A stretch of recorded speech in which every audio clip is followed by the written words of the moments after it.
We think that the craving and clinging contributes to the rebirth. As a result of the rebirth, the 5 aggregates arises. Form derives from the 4 elements of nutriment. Feeling is derived from the contact of the 6 sense base. Perception derives from the contact of feelings and form. Formation derives from the contact of perception. Consciousness derives from the nama and rupa. And for B, the nature of Saṅkhāra as the 4th aggregate. Saṅkhāra here is a volitional formation, and it has the nature of arising and ceasing, and it is constructed by the conditions that are put together. So they construct condition, form as form, feeling as feeling, perception as perception, volitional formations as volitional formations, and consciousness as consciousness. So the nature of Saṅkhāra is, it has the nature of arising and ceasing. How do you know? Is it stated in this sutta? The sutta actually stated that it is construct the condition. How does it construct the condition? Our understanding is the construct of condition, it has the tendency to arise. So if something that can arise, it can also cease. That's an assumption, right? Nothing stated in the sutta is from past knowledge somewhere else. Yes, it's an assumption, correct. Please try to quote from the sutta itself, and if possible, try to explain it in terms of practical experience rather than just theoretical. Now, what you all are saying are all straight from the book. I know it's from the book, but how is it like in practical experience? This is Saṅkhāra in theory and practice. How do you understand all these things in terms of practical experience? So firstly, if we can actually refer to the base sutta in the book from Samyutta Nikaya 22.56, we can actually see that consciousness is actually conditioned by nama and rupa, and feelings, perceptions, and volitions are conditioned by contact, and form is conditioned by nutriments. Okay, that is actually from the base sutta itself. For part B, asks us in terms of how do we understand the nature of Saṅkhāra as the 4th aggregate. We go back to the base sutta again from SN 22.79. The Buddha actually explains that this Saṅkhāra as the 4th aggregate is the very thing that constructs or fabricates the condition. Here the Buddha is referring to the Saṅkhāra in the active aspect of Saṅkhāra, the one that has got volition, is the conditioner, which constructs the condition. This Saṅkhāra, it has the power to create and construct. This Saṅkhāra actually has got the volition of what we call the Cetana that's capable of creating karma and rebirth. Basically, this Saṅkhāra with Cetana is effectively karma. But this is different for an Arahant, because an Arahant, he has got intention, Saṅkhāra, but the Saṅkhāra does not actually have volition or Cetana that's capable of creating fresh karma. So he does not actually create fresh karma arising from this. We can actually see from Anguttara Nikaya 6.63. So this sutta further supports the notion that this Saṅkhāra in the 4th aggregate is actually something that's capable of creating karma, where the Buddha says, volition, I tell you, is karma. And because you intend and you apply volition, one does karma by way of body, speech, and intellect. And what is the cause by which karma comes into play? The cause of karma, the Buddha says, is contact. Contact is the cause by which karma comes into play. Then the Arahant also got contact, what? So doesn't the Arahant create karma as well? Yeah, the Arahant also has contact, but upon contact, there will be Saṅkhāra, but the Saṅkhāra he has is merely intention, but there's actually no volition that creates karma. Yes, here according to this sutta, it says so. So whether you are an Arahant or not, you still create karma. But the only thing is that the karma of an Arahant is neither black nor white, neither bright nor dark. Yes. That's right. Thanks, Bhante. Yeah. This particular sutta itself, it says that Saṅkhāra constructs the condition, constructs conditioned form as form. What does that mean? It constructs conditioned feeling as feeling. What does that mean in practice? I think what I understand is to be basically the Buddha is saying that it is actually the active aspect of the Saṅkhāra that creates the other elements of the 5 aggregates.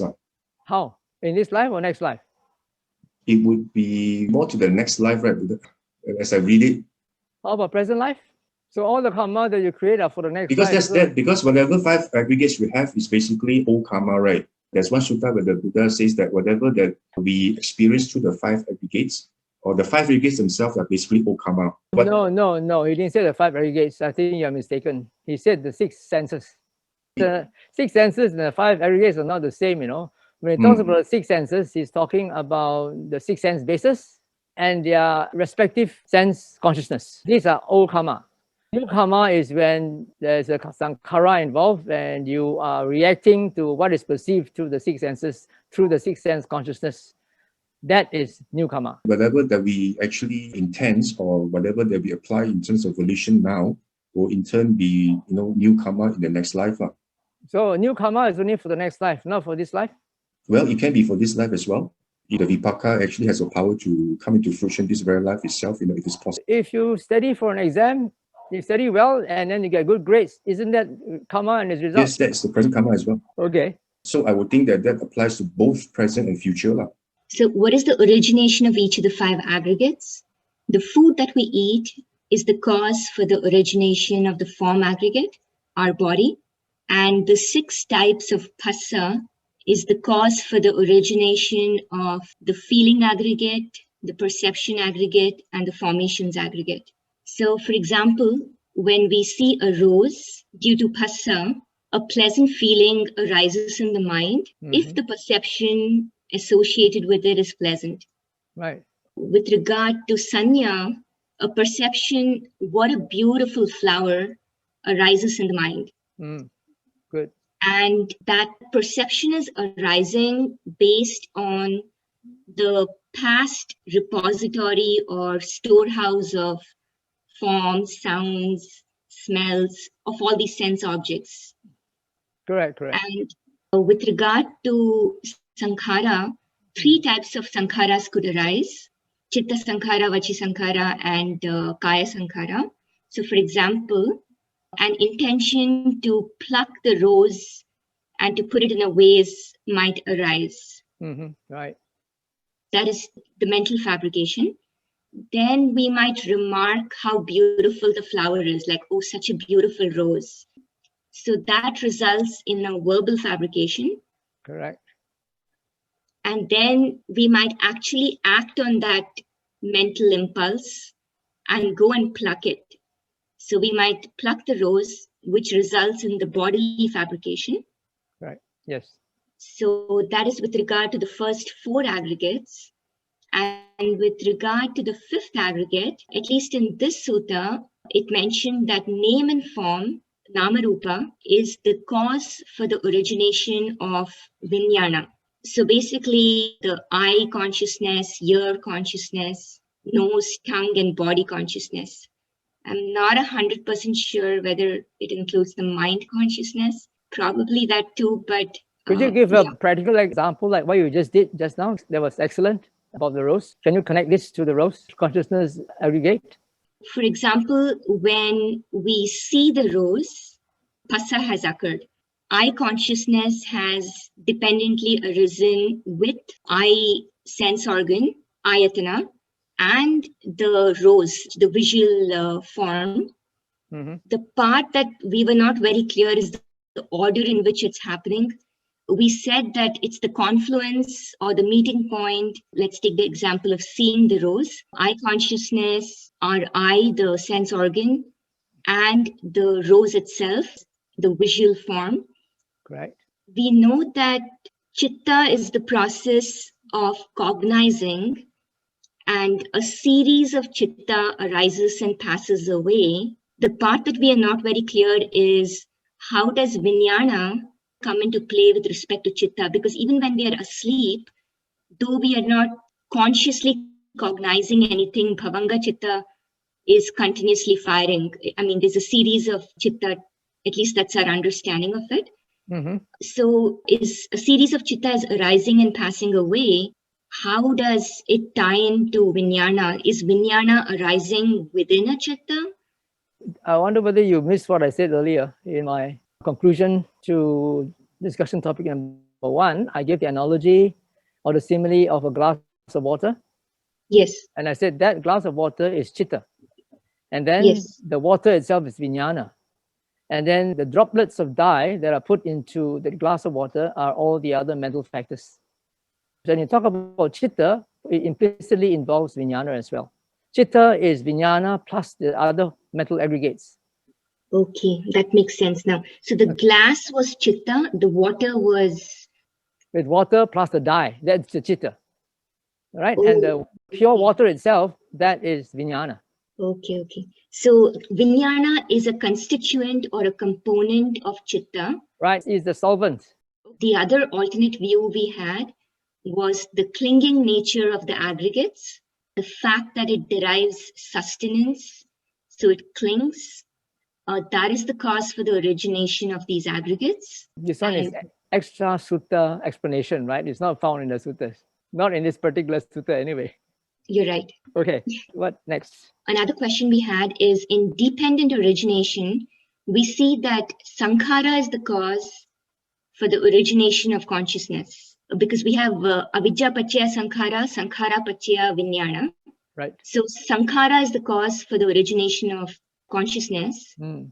In Samyutta Nikaya 2256, we see that name and form, nama rupa, is the cause for the origination of consciousness. Right. We are not 100% clear about the origination of consciousness. Is it Saṅkhāra the cause or nama rupa the cause? But Okay. Saṅkhāra is part of nama. You must understand that there are different contexts because here the context is the 5 aggregates, right? Okay. That was the context of the dependent origination. So you have I to be see. careful to read according to the context. Okay, that makes sense. Thank you. Right. Each of the 5 aggregates originates from clinging to form, feeling, perception, volitional formation, and consciousness.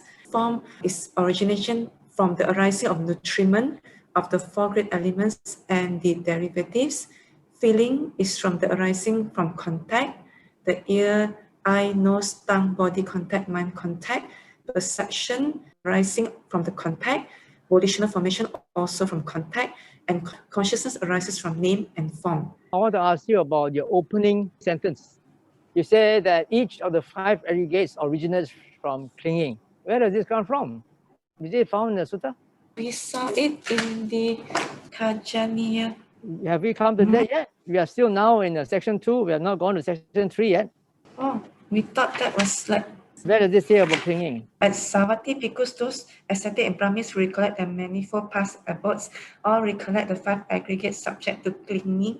Oh, you mean you're basing your answer on this passage? When we discuss overall, that's what we felt. Oh, then we I go see, to I the see. rising. Yeah. Subject to clinging. That's also a very difficult pali to translate and which can give rise to a lot of misunderstanding. You're just basing your answer on the translation that was given. Cannot fault you.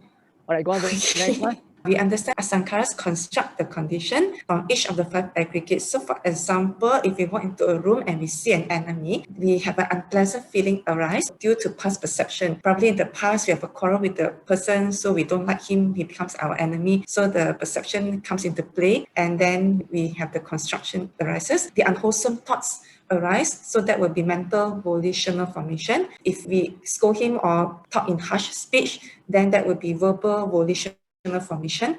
And if we go to the extent like we physically beat him up or stuff like that, then it becomes bodily volitional formation.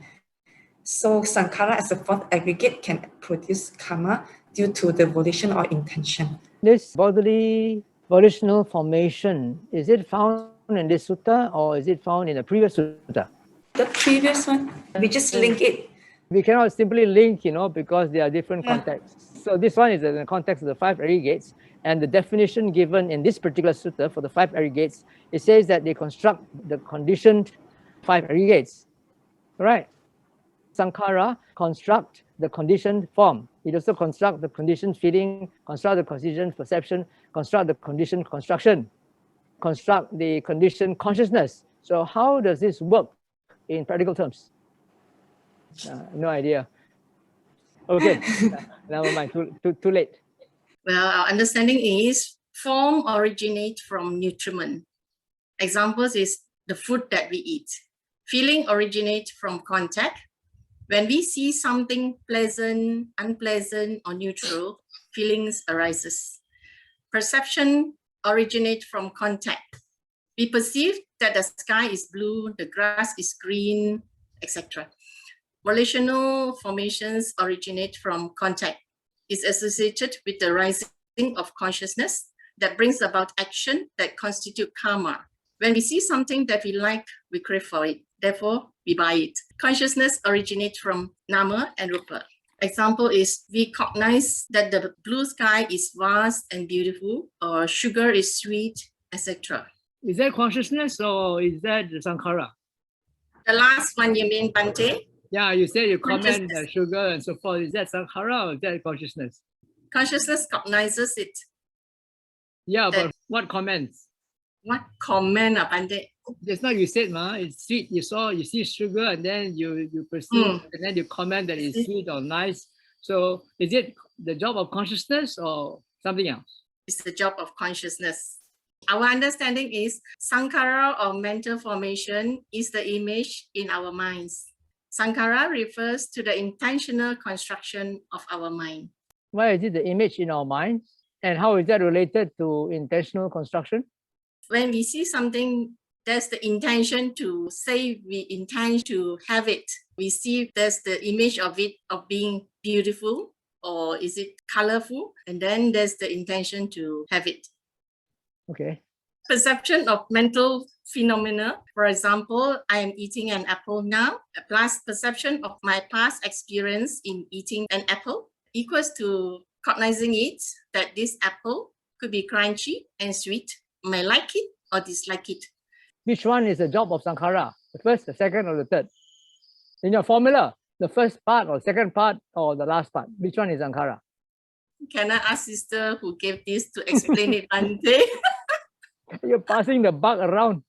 Forms from nutriments, and the nutriments are the four great elements. Feelings derived from contact, perception, contact, volitions or formations derived from contact, consciousness from name and form. And to illustrate this, there's an example of a practical life experience. Walking hand in hand with a friend in a park, saw a policeman.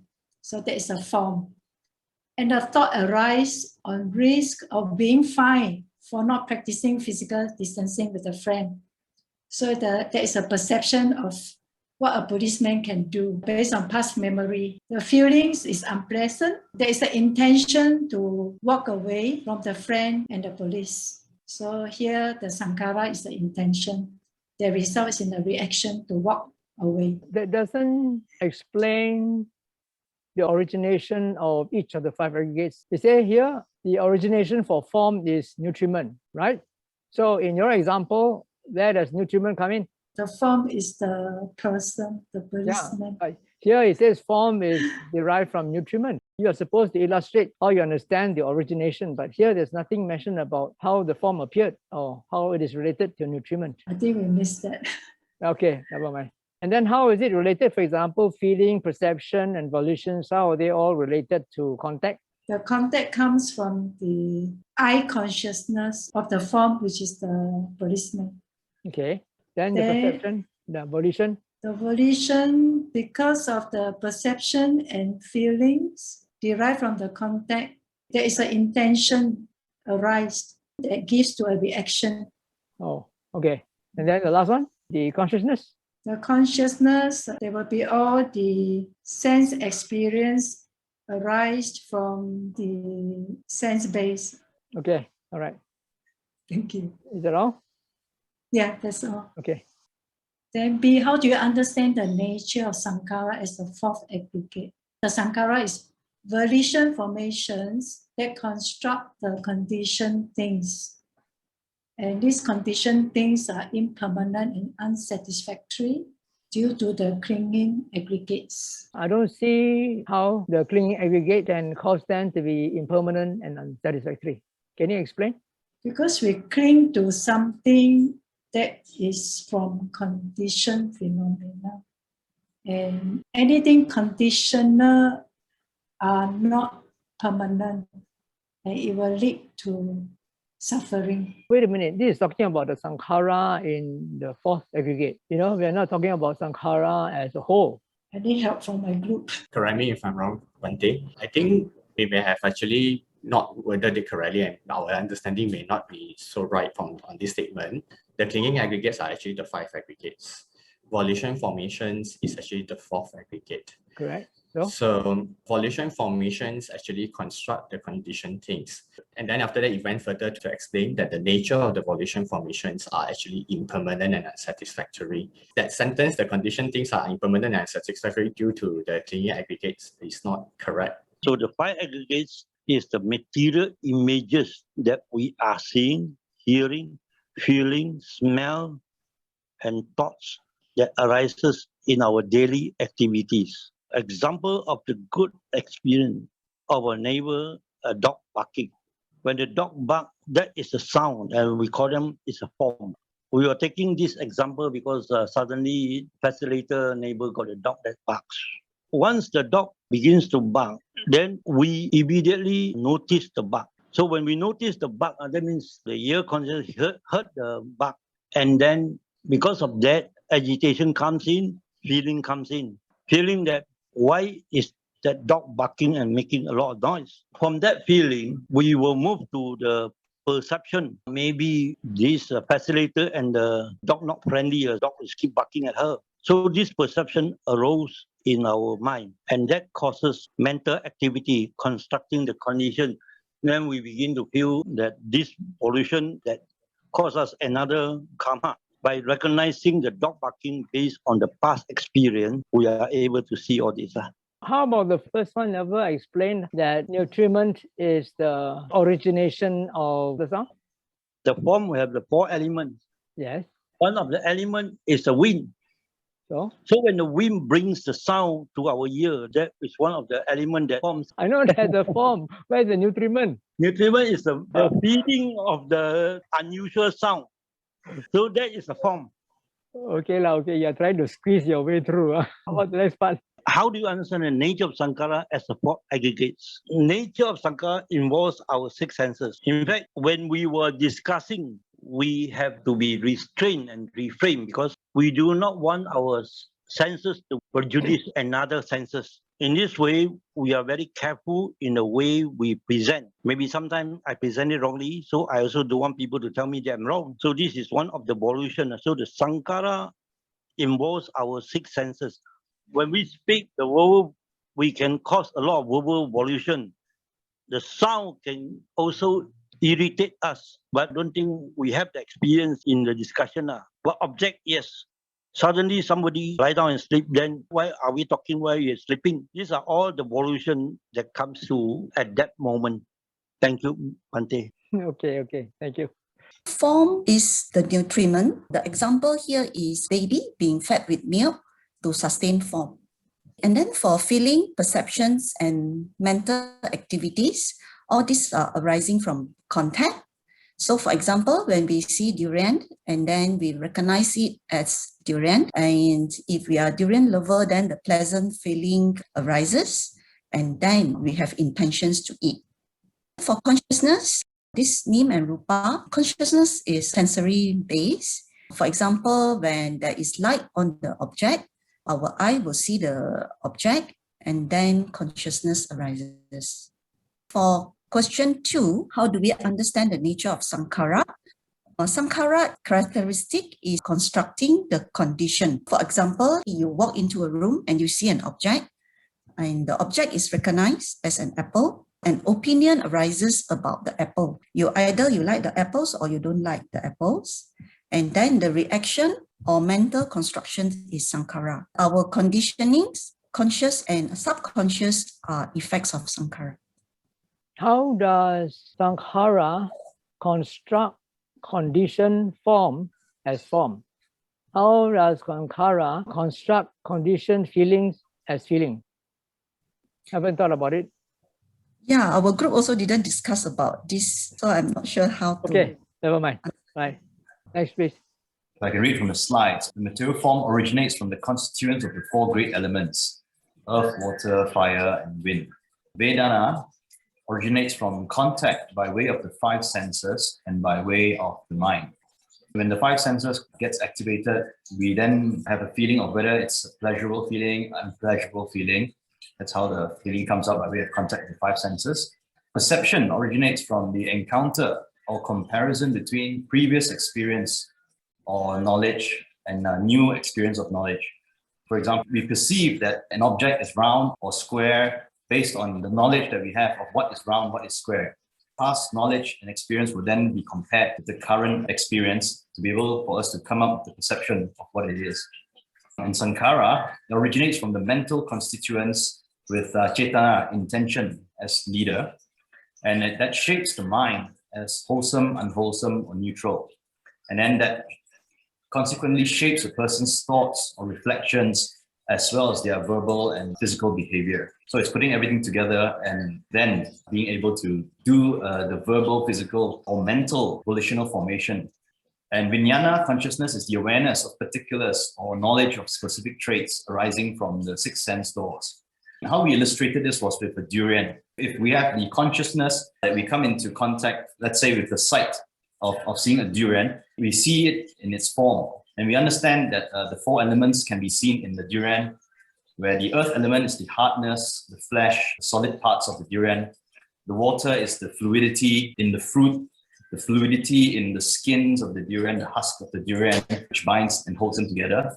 The wind, we can't really see, but we can understand that the wind element is within that which gives it the form. Otherwise, it just crumbles in together. It's in the cells. And fire is the ripening process of the durian, the fermentation process, which then emits the smell of the durian when it's ripe. The practical experience also is that when we have the consciousness of the durian, we are able to perceive the shape of the durian, the spines, from understanding that, oh, we've seen this in the past. We know that this spiky fruit is called a durian. This smell comes from fruit, which is called the durian. We then are able to have that feeling from the senses of whether we enjoy the smell, we like the smell, we find it a pleasurable smell or not. All this put together, the mind will then inputs together and decide whether it's an aversion. Is it a lobha or dosa? Is it something that they crave or is it something that they're averse to? Hence, the physical behavior would be to run away from the durian or to run towards the durian, to want to eat it. That's how we try to explain it. As for section B, we refer to both the factors which determine the quality of the mind, fashioners of the mind, again with its intention as the chief, and the actual volitional process in which these factors are selected and combined in order to shape and mold one's thoughts. So again, it's the combination of the other aggregates that are there, and hence one will have a thought from the combination of everything that's the other four aggregates that will then result in the physical, verbal, or mental action that one does. Understanding is body, origination is nutriment, feeling, perception, volition, formation, originate is contact, consciousness, origination is name and form. Example, we are taking durians. Durians now very hot. Yeah, okay. Everybody's talking about durian, durian season. So Vijnana, when the eye see the durian, durian is the food. Food is the form, and then contact and eyes consciousness arise. Okay. Rupa Kanda, reconstruction of durian in the mind. Vedana Kanda, pressure feelings arise. And Sanya Kanda, recall and recognize related to the durians. Like the durian, durian is durian, okay? Saṅkhāra, construct feelings as present feeling when see the durian. Project the durian's texture and taste, and then if we like it, so every one of our group like the durians. So projection of the durian's texture and taste. So what's the intention? Our mental process, our intention to eat the durian. If we want to eat the durian, what we should do? We go to buy and eat. How about consciousness? Consciousness is, we see the durians, and consciousness is from the eyes, from the smell, and from our mind also recalling nice smells and the taste, the texture. We always think about the good things that feel context. Am I right, Pandey? Never mind, go on. Thank you. Okay. B, how do you understand the nature of Saṅkhāra as the four aggregates? This part, active formation here, is construct other conditioned things when there is contact and working in conjunction with the Dhyana, Vedana, Sanya, and Rupa. We need all this together, and then we will construct the other condition phenomena. In other words, they construct the conditional condition formation as volitional formation, means they construct the conditional example from B2A projection construction of the durian's texture and taste. Where does this come from? How is this related to any of the 5 aggregates? Saṅkhāra. What does it construct? We construct durians in our mind and then construct the nice taste, construct the texture, construct all the feelings, all this. All right, thank you. The origination of each of the 5 aggregates is actually the process of conditionality, the arising and cessation of each of these 5 aggregates. For example, nutriment is the condition for the arising of form, and the cessation of nutriment is the cause for the cessation of the form. And contact is the nutriment, is the condition for arising of feeling, perception, and volitional formation. And the cessation of contact is the cause for the cessation of feeling, perception, volitional formation. And likewise for consciousness, the arising of consciousness, Namarupa is due to the arising of consciousness, and with the cessation of consciousness, there's also a cessation of Namarupa. Wait a minute. Which one is the cause? Which one is the condition? Namarupa or consciousness? Both together. If No, you don't have here. consciousness, you don't have Namarupa. You don't have Namarupa, you don't have consciousness. No, in the case of this extract. In the case of this extract, it says that with the arising of Namarupa, there's an arising of consciousness. With the cessation of Namarupa, there's a cessation of consciousness. So it's a arising of Namarupa that is the condition. Yeah, right. Okay. Not the other way around. Then practical example would be that the form, as in the body, is dependent on the nutrients, right? Food, water, air, whatever we put in our body. And then for the other one, the example would be that the sight, sound, smell, taste, touch, and the thoughts, all this we group under as a sense experience, and they are the condition for this feeling, perception, and volitional formation. Because without seeing anything, if you have not heard of people like Donald Trump, you would not have any feeling or perception or any intention towards Donald Trump. So basically, without sixth sense experiences, that you will not have any feeling or perception or volitional formation towards them. Without sense experience, there will be no consciousness. For example, when you're in deep sleep or when you're under general aesthetic, there's no sense experience. Therefore, there is no consciousness. There's a practical life experience. But just now you said that without sense experience, there won't be consciousness, right? Correct. That seems to be the same as the previous 3, because the previous 3 are all also conditioned by sense experience. But then in that sutta, it doesn't say that phassa or sense experience is the condition for consciousness, right? In that sutta, what does it say? The arising of name and form, Namarupa, there's the arising of consciousness. Yeah, but Namarupa is a sense experience. Well, it's not exactly the same as phassa, because in Namarupa, you have phassa as well as other things. It's totality of all your experience, the Namarupa.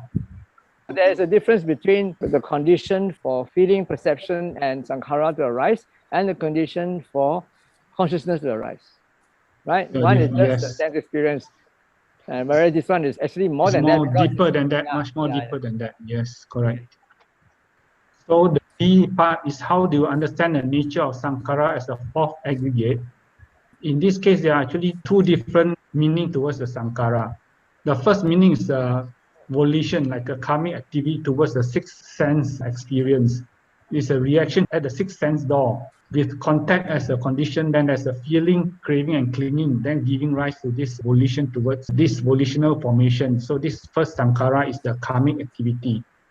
The other one, which is in the 2nd sutta, the Bhumi Jaya Sutta one, this one is referring to a construction, which is again different. It's not the karmic type, it's a building up or constructing. So you construct form as form, you construct feeling as feeling, perception as perception, you construct a construction as a construction, and you construct consciousness as consciousness. For example, be able to construct what we call body. When you say body, we construct, let's say a body consists of the trunk, your limbs, your head, all the different parts. That's why mentally there's a construction, what we call a body. Without all these parts, it's no longer considered as a body anymore. Or the example is that you construct what we call eye, which is actually an eyeball, the cornea, the lens, the retina, optic nerve, and what we call between inverted commas eye. Because without the cornea, without the lens, without retina, there's no more eye. So this eye is a construction.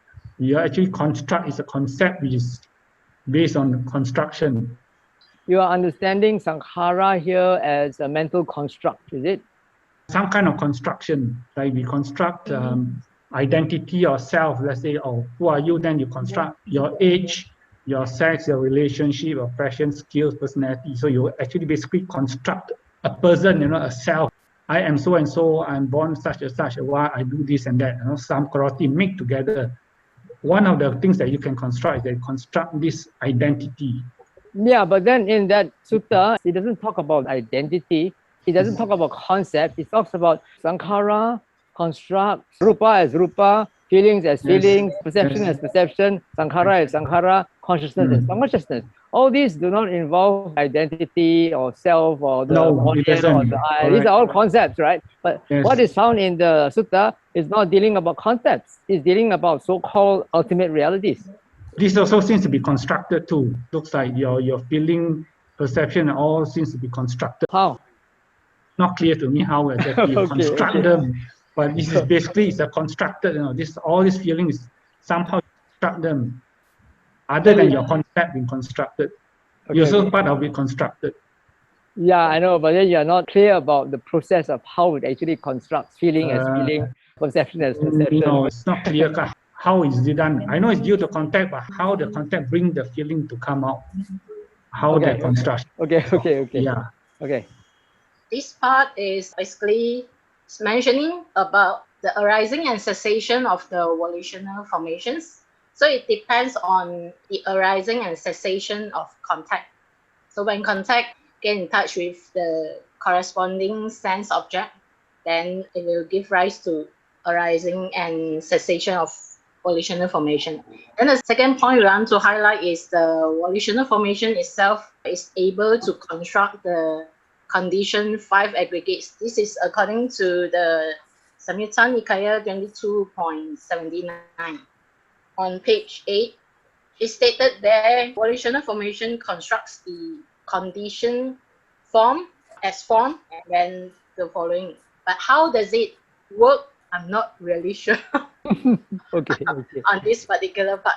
But in our discussion, we find that Bhante contrasts the Samyutta Nikaya 22.56 and 22.79. We find out is highlighting two different perspectives of the Saṅkhāra in 5 aggregates. So the first one is highlighting the passive sense on Saṅkhāra, which is the resultant state of its conditions.